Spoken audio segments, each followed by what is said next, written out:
from a psychological perspective, EM side are the children of the first generation immigrants. The parents, and this is one admirable part about the parents, obviously, they love us so much to pour in the resources so that we can be educated and better from a vocational perspective, job perspective, but we're also more educated.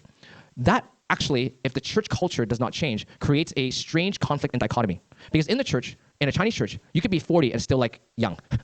You know, you can be 40 and still be treated as a kid, but outside, you are Dr. Emily, Dr. Carm, you know what I mean? Engineer so-and-so. You are professional. They respect you. In the church, you're not respected. It's like, what is happening? You know what I mean? It's like this weird dichotomy, right? And all of that contribute to this silent exodus and or big conflicts. And so conversely, what I want to end with this comment is that why I do believe SVPG has been blessed thus far is because that heart of wanting to let go and say, no, our children are the future was there at the beginning in 1995. Am I getting the year right? 1995? Yes. Yeah, so I think that's kind of why. So it was at the beginning. So it's kind of hard to change something so deep, you know, unless it was there at the beginning. And then, yeah, so I don't know. Yeah, so it's like, But then with Western churches, the struggles is different because with Chinese Canadian churches or Chinese American churches, the challenge has to be because of the cultural difference between the two, rather than like a cultural consistency. It is a power dynamic made complicated by like, think about it this way. It's like the Chinese Canadian church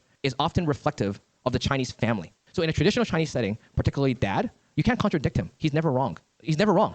Or yup, someone said yup, right? And the dad is never wrong. You can't contradict him, right? But in a Western democratic individualistic setting, it's, I guess, everyone gets free speech, right? But if you're in China, then if the church operated that way, then the young people would be like, yeah, makes sense. And then we'll tell our young people when we're at that age, we'll do our time and then, we'll suck it up and then we'll do, that. But in Canada, the two cultures conflict within a church community. And that's why there's more conflict. Yeah. There's still conflict in a Western church, but like I said, like, it's strange that like in a Western church, there's conflict. I mean, like, despite how, you're aware of the conflicts towards LGBTQ ideas that invade kind of the church, that's like never a problem in the Chinese church. It doesn't affect the Chinese church. It's like the Chinese church already by nature is like, no, that's not, and that's probably a wrong thing based on what Toby shared with us. There's something that needs to be changed so that we have to be more understanding of people that are same-sex attracted. But they would never struggle theologically. They would never split theologically, right? But a Western church would, and there's reasons for that as well. So different kind of challenge from